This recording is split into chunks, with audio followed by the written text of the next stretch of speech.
देखना ही पहले अपने आप में एक पेशेंस करती है, क्योंकि आप बीच बीच में अगर बहुत ज़्यादा जगह ध्यान आपका भटकेगा तो आप शायद फिल्म एक मूड और टेम्पो जो सेट करती है, उस मूड और टेम्पो से पहले आपको एक जुड़ना पड़ेगा। अगर आप वहाँ नहीं जुड़े हैं तो शायद बीच बीच में आपके व्यवधान आते रहेंगे, तो फिर आप वो जो पात्र कॉलम और पॉड्रिक कहना चाहते हैं, या आयरलैंड की जो जर्नी है, या वहाँ का माहौल है, या लैंडस्केप जो बात कहना चाहता है हमसे, तो हम वहाँ कभी हो ही नहीं पाएंगे अगर आप कई सारे व्यवधानों के बीच फिल्म को देखेंगे। मतलब चाहे आपको वो कड़वी लग रही है, बोझिल लग रही है, लेकिन एक बार आप उसको बस देखनी पड़ेगी। बस देखने के बाद ही आफ्टर थॉट्स के साथ अपने अपने अनुभव के आधार पर उसको सही गलत अच्छी बुरी वो बात की बात है। लेकिन आप इसको ब्रेक कर देंगे तो ऐसी क्या है कि एक दुख का राग है फिल्म में, जो हो सकता है कि आपको दूसरी बार देखने के लिए बाध्य कर भी सकता है और नहीं भी करे। बाध्य करने के लिए क्या है कि बहुत ज़्यादा आपको उस तरह की चीज़ों को देखने की आदत है जो बहुत ज़्यादा सब्जेक्टिव ना होते हुए भी अपने अलग अर्थ खोलती है। कोई भी, चाहे चित्र हो सकती है, कहानी हो सकती है, कोई सिनेमा हो सकता है, जो बहुत ज़्यादा पॉपुलर ना होते हुए भी बहुत ज़्यादा सुहाती हो या कोई डिस्कोर्स पैदा करती हो। जैसे पॉपुलर लिटरेचर का, चाहे साहित्य हो, पॉपुलर कल्चर पेट्रोल जो आजकल एक शब्द चल रहा है, चाहे सिनेमा हो, पॉपुलर कल्चर पेट्रोल, आजकल कई यूट्यूबर इस शब्द को बहुत उपयोग में लेते हैं। जो भी चीज़ें पॉपुलर रिजीम में हैं तो उनको, चाहे वो सिनेमा कह दीजिए, एक तरह का एंटी ग्रेविटी सिनेमा कह दीजिए, एक तरह का पल्प फिक्शन कह दीजिए, या एक तरह का झटपट खाने वाला या देखने वाली सिनेमा कह दीजिए, या एक तरह का कंज्यूम करने वाला साहित्य या कोई भी चीज़ कह दीजिए, तो ये सारे उन जो खानों से बाहर हटके एक दूसरे छोर वाली सिनेमा या दूसरे छोर वाला जो लिटरेचर होता है, जहाँ हमको जाना पड़ता है या ठहरना पड़ता है, ठहरने के बाद हम किसी बिंदु पर पहुँचें और पहुँचने के बाद भी वो सही गलत हो, वो भी कंक्लूजन एक पजल के रूप में हमारे सामने खड़ी हो जाती है। तो यहाँ पर मूलतः दो एग्जिस्टेंशियलिज्म की बात की जा रही है और मीनिंगफुलनेस की बात की जा रही है दो पात्रों के द्वारा। और सिविल वॉर का समय है, 1920 के आसपास के कालखंड में आयरलैंड की पृष्ठभूमि में जो लोग, कुछ बचे कुछ लोग रह गए हैं जो युद्ध में जा सकते थे या नहीं जा सकते थे, उनकी मनोदशा को इंगित करते हुए डायरेक्टर ने एक बात कहने की कोशिश की है। जो भी थोड़े बहुत लोग रह गए हैं, तो लोग रह गए हैं तो ऐसा होता है कि वो गिने चुने लोग हैं, तो सब एक दूसरे का अच्छा बुरा सब जानते हैं वहाँ पर। और एक दूसरे का अच्छा बुरा जानने के बाद एक ऐसी मेज़ वहाँ या ऐसा एक सेटअप विकसित हो गया है कि उस सेटअप में थोड़ा बहुत भी ऊपर नीचे होगा तो वो ऐसा लगेगा कि एक स्ट्रक्चर भरभरा कर गिर रहा है, जैसे ताश के पत्ते वो भरभरा कर गिरते हैं जब हम एक स्ट्रक्चर उसमें फॉर्म करते हैं।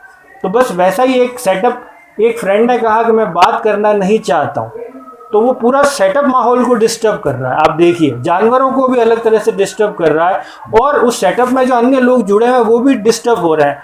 और उसके बाद एक अलग तरह का राग पैदा हो रहा है, अलग तरह की कुंठाएं लोगों की जन्म ले रही है। वो कुंठा हो सकता है मेन नायक के द्वारा ही वो कुंठाएं बताई जा रही है, लेकिन बाकी लोगों में एक सटल वे में हो सकती है। उसकी बहन है, जो नायक की बहन है, उसमें एक अलग तरह की एक दुख है या अलग तरह का रिवोल्ट है, एग्रेशन है अपने माहौल को लेकर, एक वुमेन को लेकर, अपनी जवानी को लेकर, सब में अलग अलग दुख का रेशा या अपने गुस्से का रेशा अलग तरह से फूट रहा है। तो उसी रेशों को दिखाने की, उद्घाटित करने की एक चित्र खींचा गया है बंशीज ऑफ इनिशिरीन में। तो एक ऐसा कह सकते हैं कि एक ऐसी पेंटिंग है जहाँ पर एक बहुत वाइट कैनवास में लॉन्ग शॉट में एक लैंडस्केप आपके सामने रख दी गई है, और उस लैंडस्केप में एक चित्र है, और जहाँ पर आप बहुत दूर से खड़े बर्ड आई व्यू या एरियल व्यू के, आप उसको माइक्रोस्कोपिक व्यू से आप जज कीजिए, और वो जज करने के बाद आपके व्यू पॉइंट हो सकता है कि वहाँ जो पात्र हैं उनसे मेल खाएं या नहीं खाएं, लेकिन आप दूर से जज कीजिए कि भाई एक व्यवस्था है और एक अवस्था है, और इस अवस्था में ये किरदार अपने आप में जकड़े हुए हैं, और आप उसको किस तरह से देख रहे हैं ये आपके ऊपर छोड़ दिया जाता है। क्योंकि अंत में जो कंक्लूजन पे जो फिल्म पहुंचती है, ना किसी को विलन बता रही है ना किसी को हीरो बता रही है, एक बीच में लाके छोड़ रही है। तो मूल इसका सरमाया इतना सा है। अब आगे हम जैसे जैसे बात करते रहेंगे आप सबके व्यू पॉइंट से अब इसको विस्तार देंगे।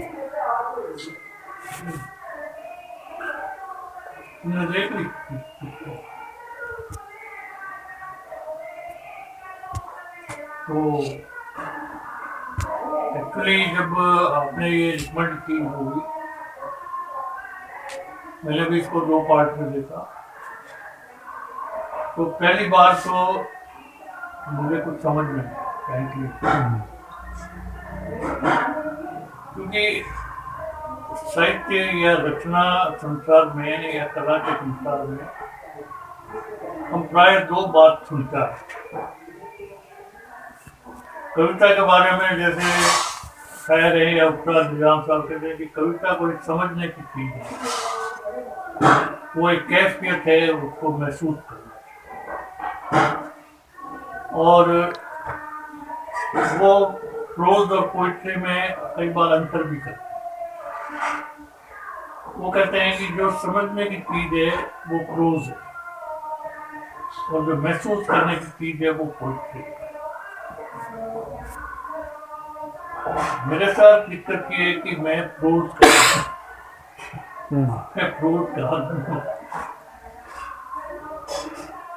मेरे लिए कोई चीज महसूस करने का अर्थ ये है कि वो मुझे समझना है। मतलब ये एक मे बी लिमिटेशन, लेकिन ये ऐसा ही है कि अगर आपको कोई चीज महसूस भी करनी है तो वो समझना है। मेरा हमेशा ही रहता है कि बहुत बढ़िया दिखा दिया, बहुत सुंदर, वेरी गुड, कहना कहता है फाइनली। ये मेरी आप मैं इसको अच्छा बुरा या उल्टा नीचा या कोई एडजेक्टिव से मैं नहीं जोड़ रहा हूँ। इस पिक्चर के साथ मेरे साथ सबसे पहले यही हुआ, मुझे ये समझ में नहीं आ रहा कि इतना बढ़िया सिनेमेटोग्राफी है, इतना बढ़िया लोग अभिनय कर रहे हैं, इतनी बढ़िया इसमें सीनरी है, बैकग्राउंड म्यूजिक है। बात ये कोई बहुत गहरी कहना चाह रहा है, लेकिन क्या कहना चाह रहा है ये मुझे पहले दायरे में पकड़ में। फिर मैंने सोचा कि अब इसको समझने के लिए इसको शीर्षक से पकड़े। तो शीर्षक में वो बेंची वर्ड है, वो नेट पे बड़े मुश्किल से मिला। बंशी मतलब फोकलोर है। नहीं, फोकलोर तो ही बेंचीज वहाँ पे एक फीमेल फिगर की कोई लेडी है जो पहले से बता देती है कि किसकी मौत डेथ आने वाली है, कि किसी भी फैमिली में या किसी भी जगह डेथ किसकी होने वाली है। और ढूंढने पर भी नेट पे ये मिला कि आयरलैंड में हर समाज की, यहाँ तक कि हर फैमिली की एक बेंची होती है जो कि वो चिल्ला के बता देती है कि ये मरने वाला है।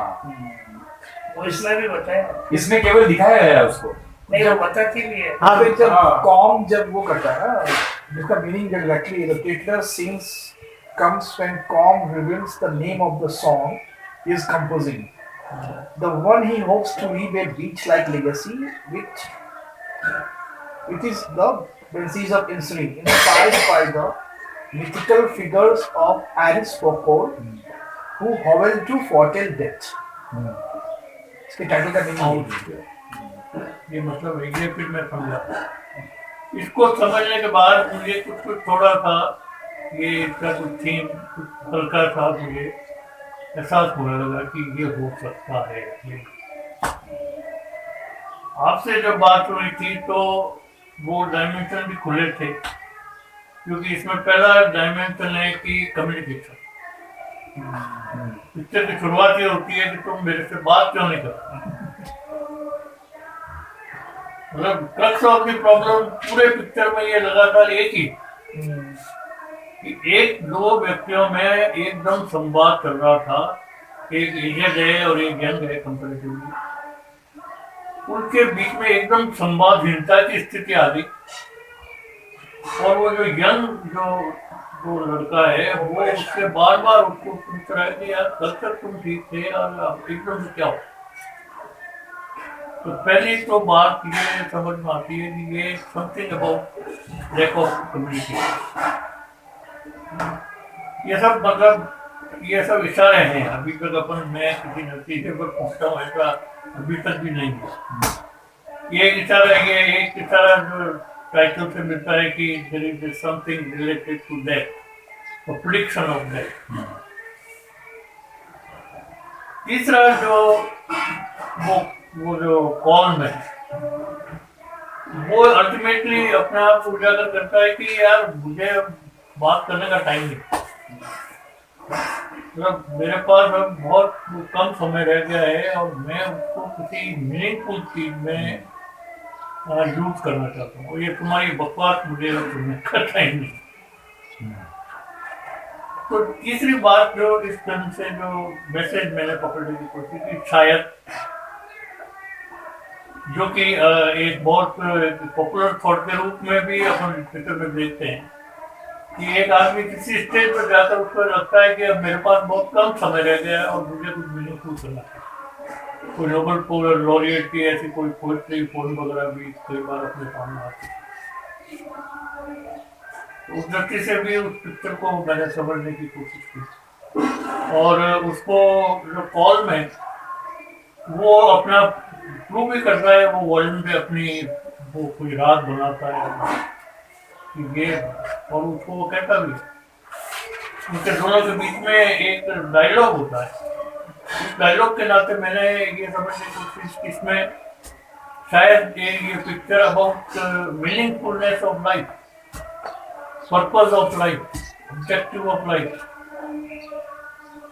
वो छोटा जो यंग आदमी है वो कह रहा है कि it is sufficient to be nice with people. वो कह रहा है नो, नाइस लोगों को कौन याद रखता है? मोजार्ट को लोगों ने याद रखा है। आज वो 1700 में हुआ था, 1800 में मोजार्ट का नाम। तुम बताओ कि जो अच्छे लोग थे वो कितने अच्छे लोगों का नाम तुम बताओ। तो इस प्रकार से एक परत ये खुलती है कि शायद ये picture it is something about purpose and meaningfulness of life. तो अब इन्हीं डायमेंशंस में अभी तक मेरा ये प्रक्रिया सोच की प्रक्रिया चल रही है। मैं नहीं कह सकता कि इसको मैं कहाँ इसको इसका सम, जैसे म्यूजिक में सम होता है, इसका सम कहाँ टूटेगा ये मैं अभी नहीं बता सकता है। हो सकता है तुम्हारा विचार बीच में आए।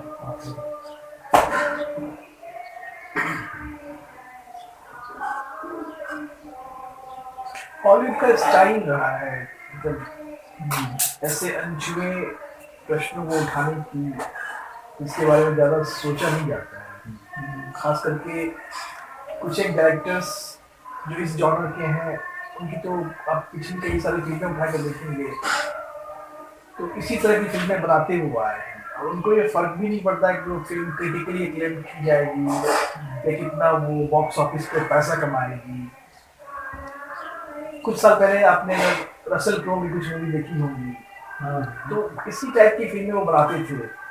शुरुआत में जो ब्यूटीफुल माइंड थी वही बहुत लोगों को समझ में नहीं आई थी, लेकिन धीरे धीरे जब जनरेशन ने उसको देखा, उस पर बात की, उसके बारे में जाना और भी कौन थे वो, इंडिया में तो कल्ट बन गए। ऐसे 40s के दशक में कुछ तो एक बायोपिक थी तो उसमें तो क्लियर कट एक मैसेज था, पर मुश्किल थी वो भी फिल्म, थोड़ी सी फिर मुश्किल थी। वैसे ही 1940s और 1950s के दशक में इटालियन और फ्रेंच फिल्में ऐसी बनती थी जिसमें कि बहुत अवसाद होता था। डार्क कॉमेडी का जो एक दौर चला था, खास करके सेकेंड वर्ल्ड वॉर के और ग्रेट डिप्रेशन के बाद, जब लोगों के पास पैसे नहीं थे, आर्थिक तंगी बहुत बढ़ गई थी। ऐसे दौर में चार्ली चैपलिन थोड़े पहले हुए थे, लेकिन जब ये अवसाद का दौर था तो हॉलीवुड ने भी जो जॉनर लिया वो अवसाद वाली फिल्म ही बनानी शुरू करी। कोलंबिया फिल्म्स खास करके इस मामले में बहुत अग्रणी रही है। क्रिस्टल वाली जो प्रोडक्शन हाउस थी वो बहुत आगे रही। इस फिल्म में जो एक बात अनिमेश दा ने कही शुरुआत में कि दौर वो 1920 का है। फर्स्ट वर्ल्ड वॉर खत्म हो चुका था 14 से 18 में, और आयरलैंड में, यूके में, पूरे यूके में ही कहीं ना कहीं सिविल वॉर की स्थिति बन गई थी और बहुत सारे लोग जो यंग थे, खासकर जो कॉलिन फेरल के इस ग्रुप के लोग थे, वो वॉर में जा चुके थे और जो कुछ लोग बच गए थे, वो बहुत कम लोग बचे थे जो तर्क कर सकते थे या कुछ समाज में अपना योगदान दे सकते थे। ये उस वक्त के आयरलैंड का समाज ऐसा था, एलिटिज्म कूट कूट के भरा हुआ था। हालांकि हम लोगों ने भारतवर्ष में अपने कॉन्स्टिट्यूशन वगैरह में बहुत सारी चीज़ें वहाँ तो उठाई है, पर बहुत सारी चीज़ें जो एलीट वाला जो मेंटेलिटी आई है ना हमारे संविधान में भी, वो आयरलैंड से ही आई है। हम लोगों ने बहुत ज़्यादा उस ऐतिहासिक पक्ष पे नहीं लिखा है या बहुत ज़्यादा उस तरह से तर्क नहीं किया गया है। पर आयरलैंड एक बंद सोसाइटी थी जहाँ एलिटिज्म अपने स्वभाव पे था और उसी सब दौर के इर्द गिर्द की ये फिल्म है। जब मैंने पहली बार देखी तो पुरोहित अंकल ने बिल्कुल सही कहा, मेरे भी समझ में नहीं आई, क्योंकि मैं हॉलीवुड की फिल्मों को देखता रहा हूँ और उस तरह की फिल्मों में बिलीव भी करता हूँ कि इस तरह की फिल्में भी अच्छी होती हैं। खास करके मैं मार्टिन मैकडॉनल्ड जो डायरेक्टर हैं उनका मैं फैन रहा हूँ। अच्छी फिल्में बनाते आए हैं और अच्छी के साथ साथ उनकी फिल्में ऐसी होती जो ना सिर्फ सोचने पर मजबूर करती है आपको, बल्कि इस तरह की फ्यूचरिस्टिक चीज़ें पास्ट में हुई होंगी उसके बारे में भी हमें जानकारियाँ प्रदान करती है। तो मैं ये कह सकता हूँ कि ऑस्कर विनर रहे मार्टिन मैकडॉनल्ड। उन्होंने जो ये द बंसीज ऑफ इनिशरीन बनाई है वो बिल्कुल एक तीखी मजाकिया, अगर हम हिंदी शब्द प्रयोग करें तो तीखी मजाकिया, इसलिए कि नोक झोंक भी है, कहीं ना कहीं कड़वापन भी है रिलेशंस को लेके कॉम और बैटरीट के बीच में, और वहीं वो दिलों को झकझोरती भी है। और अगर आप जॉनर की बात करें तो पूरी तरह से एक ब्लैक कॉमेडी है।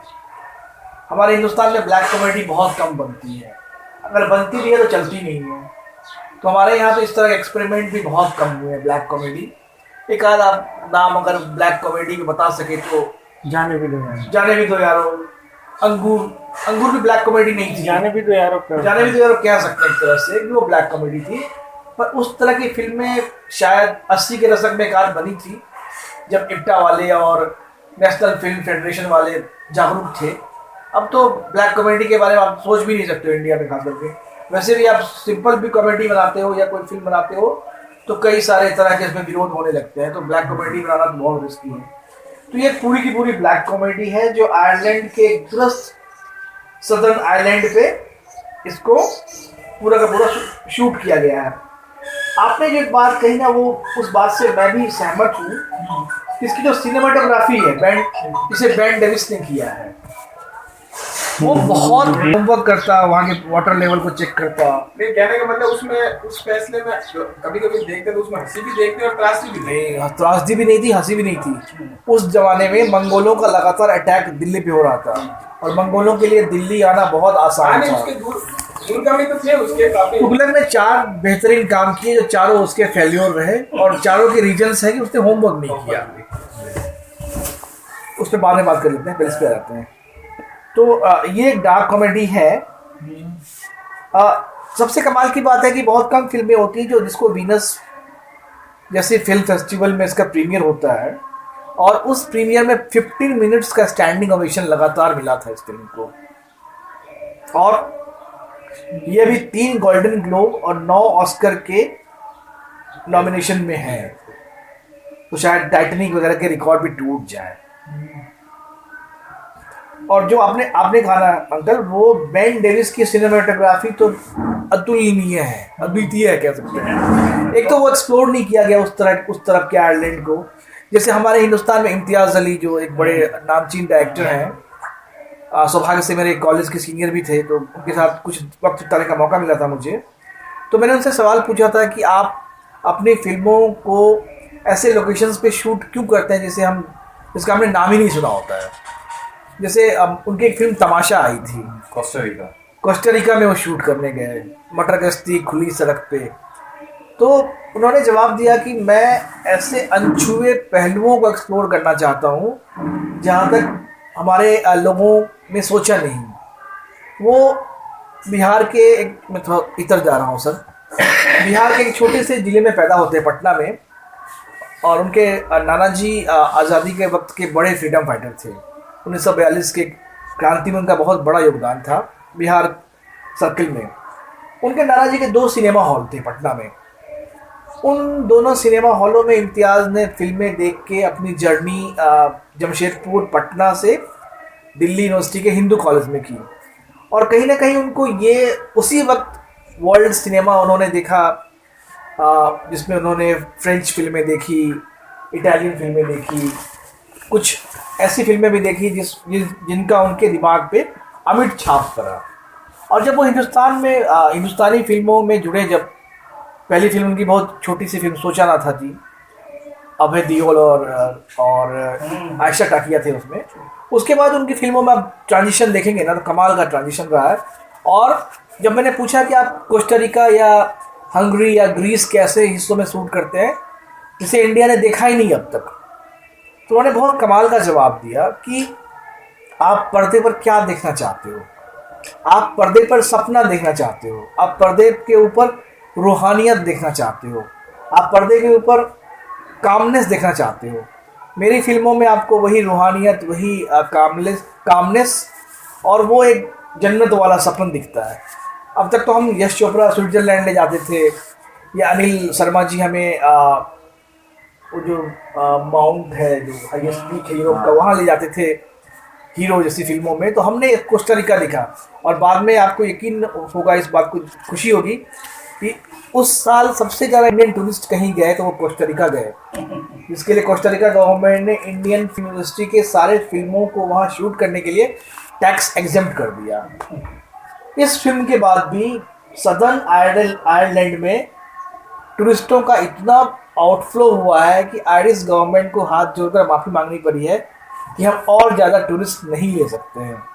तो ये फिल्म से इतर एक बहुत बड़ा प्रभाव है जो मुझे लगता है हमें ज़रूर इस बारे में बात करनी चाहिए। अब मैं आता हूँ फिल्म के ऊपर। तो ये पैड्रिक और कॉल्म की कहानी, जिसे हम सब ने आपस में बात की, अचानक से कॉल्म बात करना बंद कर देते हैं पैड्रिक से, और पैड्रिक इस बात से बहुत परेशान होते हैं। वो तरह तरह की कोशिशें भी करते हैं कि कॉल्म किसी तरह से उनसे बात करने लगे, जहाँ तक मैं समझ पाया। इसके अलावा मैंने एक चीज़ और जो नोटिस की इस फिल्म में, कि जो पैड्रिक की बहन वगैरह है, सिमोन है या डोमिनिक है, उससे भी कहीं ना कहीं मैंने देखा है कि वो फिल्म के मुख्य धारा में आते हैं, और कई बार उन लोगों ने भी रिश्तों को सुधारने का प्रयास किया है। लेकिन जो आपने कहा ना कि समझ में नहीं आती कि वो ऐसा क्यों हो रहा है या ऐसा क्यों हो रहा है, कुछ तो उसके पीछे कोई मूल भाव या उद्देश्य हो।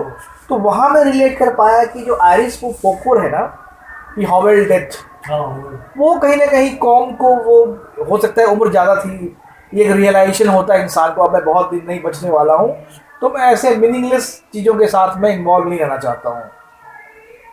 तो ये एक हो सकता है। जहाँ तक इसमें एक्टिंग का सवाल है तो ब्रेंडन ग्लीसन मीलों आगे हैं सबसे, जो कॉम बने हैं। लेकिन वही कॉलिन फेरेल ने भी अपने पूरे भूमिका के साथ जस्टिस किया है, न्याय किया है। बहुत बहुत मतलब एक सैडिस्ट आदमी जो सुस्त सा है, वो फिर भी इतने कोशिशें कर रहा है। और कॉलिन फेरेल चूँकि मुख्य धारा के एक्टर हैं, जो हॉलीवुड की बड़ी फिल्मों में काम करने के लिए जाने गए हैं, फोन बूथ हो या स्वैट जैसी फिल्में हो, जो हार्डकोर बिजनेस ओरिएंटेड एक्शन फिल्में हुआ करती थी, उसमें उन्होंने काम किया है। कई बार उनकी तुलना हमारे इमरान हाशमी से भी की गई है, हालांकि इमरान हाशमी उनकी कॉपी करते थे, वो नहीं करते थे। शक्ल मिलती, थोड़ी सी हाइट भी मिलती है, तो लोग उसमें दोनों एक दूसरे से बात करते हैं। लेकिन दोनों की अगर बात करें तो मुझे फेस ऑफ के एक्टर्स याद आ रहे हैं। फेस ऑफ में कुछ इसी तरह की एक्टिंग हुई थी निकोलस केज और उनके दूसरे के बीच में, या कभी रॉबर्ट डी नीरो और एल पैचिनो की मूवी देखते होंगे हम लोग, तो दोनों की याद आ गई जब दोनों ने एक साथ होते हैं तो। लेकिन मेरे ख्याल से जो सबसे बड़े सीन स्टीलर इस पूरी फिल्म में रहे ना, जिसको ट्रू सीन स्टीलर बोलेंगे, वो कैरी कैडॉन और बैरी कॉपन हैं, जिन्होंने सियोमेन और डोमिनिक की भूमिका निभाई। उन दोनों ने कमाल की एक्टिंग की है। और कॉन्डोन और जो सियोमन की जो केमिस्ट्री भी है ना, खास करके वो जब वो उसकी बहन बोलती है जब कि जिसे प्यार नहीं करते, जब वो बहुत बहुत वो सैटिस्फाई हो जाती है, वो मुझे बहुत अच्छी लगी। और मंदबुद्धि डोमिनिक तो खैर कमाल है ही इसमें। तो मुझे लगता है कि हम सबों को इस फिल्म के बारे में और बात करनी चाहिए, क्योंकि बहुत कम फिल्में इस प्रकार की बनी हैं हॉलीवुड में। तो और दुर्भाग्य से हमारे हिंदुस्तान में बहुत ज़्यादा पॉपुलर नहीं हुई वो, तो थैंक्स टू स्टार नेटवर्क जिनका कोलैबोरेशन था उनके साथ, तो उन्होंने हॉटस्टार पर रिलीज़ किया उसे। लेकिन सच कहूँ तो फिल्म अगर एक आम दर्शक के नज़रिए से पूछा जाए, हम फिल्म क्यों देखते हैं? फिल्म देखते हैं एंटरटेनमेंट के लिए। हम अपने आम जीवन से जब उब जाते हैं, परेशान हो जाते हैं, तो हम सोचते हैं कोई फिल्म देखूं ताकि दिमाग हमारा तरोताज़ा हो जाए। पर इस फिल्म में वो तरोताज़ा करने वाली कोई बात नहीं है। अगर आप सिनेमा के असली प्रेमी नहीं हैं, तब इस फिल्म को लगातार देख भी नहीं पाएंगे। और ये फिल्म अनसुलझी हुई अंत में अगर आप कहें कोई संदेश भी देती हो, तो वो भी मुझे कोई संदेश देती हुई भी नहीं लगी। और मुझे लगता है कि इस तरह के फिल्मों के बनाने के पीछे कहीं ना कहीं जो आज पूरी दुनिया में एक रिसेशन वाला माहौल आ गया है, ग्लोबल रिसेशन है, लोगों की नौकरियां जा रही हैं, या अगर नौकरियां नहीं जा रही हैं तो कोविड के बाद का जो दौर है जहां लोग हताशा और निराशा में ज़्यादा जी रहे हैं, उस दौर में डायरेक्टर ने ये सोचा है कि शायद हम इस तरह की फिल्म बनाएं ताकि लोग इसको और रिलेट करें। तो ये कुछ बातें मुझे समझ में आई, पर अंत में यही कहूँगा कि ये फिल्म मुझे अभी भी समझ में नहीं आई है कि वो चाहते क्या है।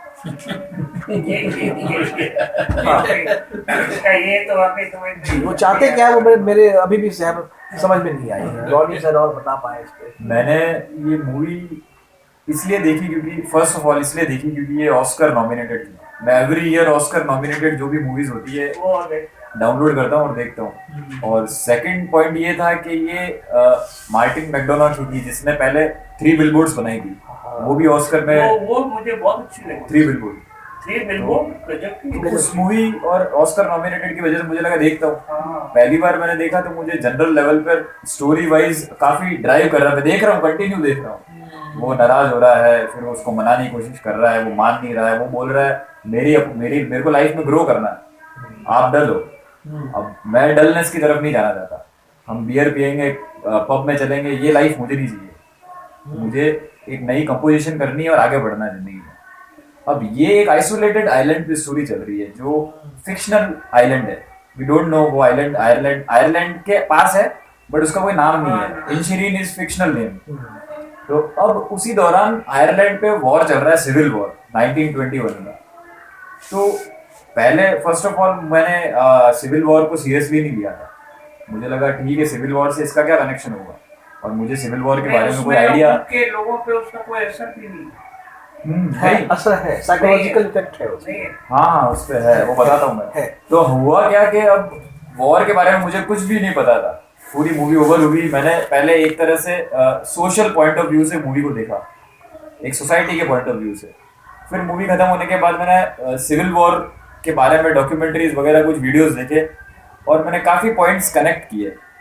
उस वक्त क्या हुआ, ब्रिटिशर्स ने बोला आयरलैंड को कि हम एक पीस ट्रीटी बनाते हैं। तो एक एंटी ट्रीटी वाले लोग बन गए आयरलैंड के। उन्होंने बोला हमें फिर पीस ट्रीटी नहीं चाहिए, हमें तो इंडिपेंडेंस चाहिए प्रॉपर। और एक आयरलैंड के कुछ वर्ग ऐसे थे जो बोल रहे थे ब्रिटिशर्स की बात मान लेते हैं, खुशी खुशी से रहेंगे एलिट लोग। अब उन लोगों के बीच में होने लग गया सिविल वॉर। एक तो एंटी ट्रीटी वाले आयरलैंड वाले और एक जो ब्रिटिशर्स के सपोर्टर में के मान लेते हैं। तो अब ब्रिटिशर्स के सपोर्टर वाले थे फ्री स्टेट, जो मेरे हिसाब से पॉड्रिक को रिप्रेजेंट करता है, सिंबलाइज करता है। और एंटी ट्रीटी वाले जो है वो कॉलम को रिप्रेजेंट करता है। तो अब उन दोनों के बीच में ये मैंने बाद में प्रेडिक्शंस ऑब्जर्वेशंस निकाली। और बाकी जो शिबॉन और डोमिनिक जो है नॉर्मल जनता आयरलैंड की जो अफेक्ट हो रही है, वो अफेक्ट हो रही है उनके वॉर की वजह से। वो शिबॉन भी चली गई छोड़ के, क्योंकि अब अगर आयरलैंड में सिविल वॉर चलेगा तो वहाँ के नॉर्मल जनता छोड़ के जाएगी वहां से, कौन सिविल वॉर में रहेगा। तो वो शिबॉन और वो डोमिनिक उसको रिप्रेजेंट कर रहा है। और वहां पर एक पुलिसमैन भी होता है, पेटा वो ब्रिटिशर्स है। उसने ऑथोरिटी संभाल रखी है पूरे उसकी इंश्योरिंग की, वो ब्रिटिशर्स है, उसके अकॉर्डिंग चल रहा है सब कुछ।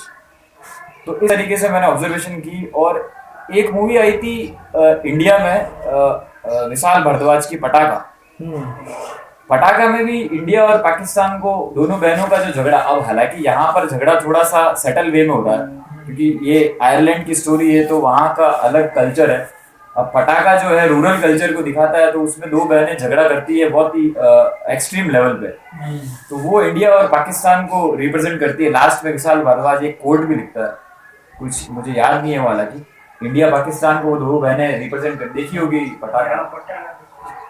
तो उसी तरीके से ये फिल्म थी जो टोटली सिंबोलिज्म थी सिविल वॉर, जो मैंने ऑब्जर्वेशन की। बहुत अच्छा पॉइंट ये मुझे अच्छा लगा।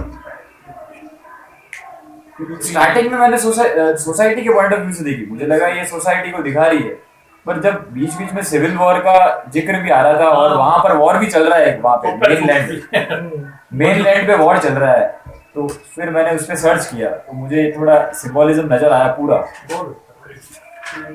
ये एक बिल्कुल इसका नया और एक थोड़ा रेलेवेंट अच्छा। और दूसरा ये भी, जैसे मैंने भी कुछ इसमें देखे, 4-5 चरित्र थे, जैसे एक तो पैट्रिक था, एक कॉम, सियोवान, डोमिनिक और मैं कॉल्विक जो महिला थी। आप ये देखोगे कि सब लोग जैसे सिविल वॉर में एक आजादी की लड़ाई लड़ रहे हैं, मतलब चाहते हैं, जैसे आयरिश चाहते हैं, आयरलैंड वाले चाहते हैं कि मैं एक स्वतंत्र देश के रूप में मान्यता मिले और ब्रिटिशर्स उनको देने, तो एक सिविल वॉर उसी के लिए चल रहा है। यहाँ भी आप देखोगे तो एक प्रकार से कुंठा जो है उसका प्रभाव सिविल वॉर का उनके ऊपर भी है, या सिम्बलाइज भी करें तो भी, तो दोनों ही है। चाहे पैट्रिक और कॉलम, जैसे ये जो कॉम है ये चाहता है कि ये जीवन में एक खास प्रकार से वो भी स्वतंत्रता की ओर बढ़ रहा है, वो चाहता है कि अब बचे हुए जीवन है वो एक महान उद्देश्य के लिए वो रहे, तो संगीत को प्रेम करने लगता है। लेकिन आप देखो कि उसमें विरोधाभास बहुत सारे है, मतलब जैसे पैट्रिक भी है तो वो भी है ना अपने मित्र को खोना नहीं चाहता, लेकिन आपस में इनके बीच एक छोटी सी बेतु की बात, मतलब कोई मुद्दा नहीं दिखता दोनों के बीच झगड़े का, अभी तक कोई कारण नजर नहीं आता कि आखिर झगड़े क्यों, बस वही।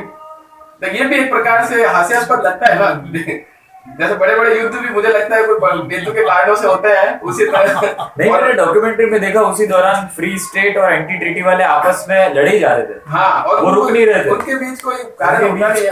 अब ये बताने का तरीका अपने आप में डार्क या ब्लैक कॉमेडी। हाँ, मतलब ये अपने आप में बिल्कुल सही कह रहा हूँ, अंडर द कारपेट बता रही चीजों को। एक चीज थी, जैसे चरित्रों में आप देखोगे, जैसे पैट्रिक के पास उसका दोस्त तो होता ही है, लेकिन वो अब नहीं रहा है, उसके पास एक गधा है जो वो उस गधे को इतना प्रेम करता है वो, कि उस गधे की जब वो कॉम द्वारा वो मतलब किसी कारण से मर जाता है, कॉम के कारण, उंगली हाँ उंगली उसके खा जाता है, तो और उसको इतना गुस्सा आता है उसके प्रति कि वो उसका घर तक जला देता है। शुरू में जो पैट्रिक का कैरेक्टर बड़ा अच्छा बताया जाता है, बड़ा एक सीधा व्यक्ति है, लास्ट में जाके वो एक ऐसी हरकत करता है जो कॉम भी उसके आगे पीछे नजर आता है, मतलब वो उस घर को जला लेता है जिसके अंदर कॉम बैठा है, मतलब वो उसके अंदर देखो कितना वो भीतर तक कितना बना हुआ था कुंठा उसे।